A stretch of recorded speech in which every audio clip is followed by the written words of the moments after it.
আসসালামু আলাইকুম ওয়া রাহমাতুল্লাহি ওয়া বারাকাতুহু। আমাকে আজকের এই জনসমুদ্রকে শান্ত করার জন্য বলা হয়েছে। আমি জানি না আপনারা কি শান্ত হবেন না অশান্ত হয়ে যাবেন। বৃহস্পতি মার্চ করতে যে লাথি গুতা খেলা উষ্টা সব আমরা খেয়েছি, তারপরেও আজকের এই সোহরাওয়ার্দী উদ্যানের এই গণজামায়াতে এই জনতার মহাসমুদ্রে উপস্থিত হয়ে আমরা বুঝতে পেরেছি আজকের এই মহাসমুদ্র জনসমুদ্র ফিলিস্তিনের প্রতি, আল আকসার প্রতি বাংলাদেশের জনগণের ভালোবাসার বহিঃপ্রকাশ। ভৌগোলিক ভাবে আমরা ফিলিস্তিন থেকে অনেক দূরে হতে পারি, কিন্তু আজকের এই জনসমুদ্র প্রমাণ করে আমাদের এক একজনের ভেতরে বাস করে এক একটা ফিলিস্তিন, আমাদের হৃদয়ে বাস করছে এক একটা গাজা, আমাদের হৃদয়ে বাস করে এক একটা আলকুদ। চিৎকার করে বলুন ঠিক কিনা।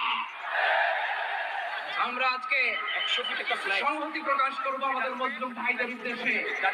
এক আওয়াজে আমাদের কণ্ঠকে উচ্চকিত করে অতিথি থেকে শুরু করে অডিয়েন্সের সবাই আল্লাহু আকবার ধ্বনি দিয়ে সোহরাওয়ার্দী উদ্যানের এই ময়দানকে আমরা কাঁপাতে রাজি আছি না নাই? নারে তাকবীর, আল্লাহু আকবার, নারে তাকবীর, আল্লাহু আকবার। দিন ইসলাম, দিন ইসলাম, জিন্দাবাদ, জিন্দাবাদ। ফিলিস্তিন, ফিলিস্তিন, জিন্দাবাদ, জিন্দাবাদ। আল কুদুস, আল কুদুস, জিন্দাবাদ। ফিলিস্তিন, ফিলিস্তিন, জিন্দাবাদ, জিন্দাবাদ। আল কুদুস, আল কুদুস, জিন্দাবাদ, জিন্দাবাদ। আমার ভাই শহীদ কেন? জাতিসংঘ জবাব চায়, গাজায় গণহত্যা করে জাতিসংঘ জবাব চায়। আমি যা বলি আমার সাথে আওয়াজ করে ইংরেজিতে স্লোগান করুন, free free Palestine, free free Palestine, free free Al Aqsa.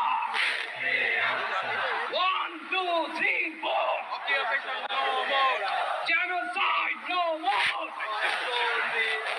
from the river to the sea Palestine will be free.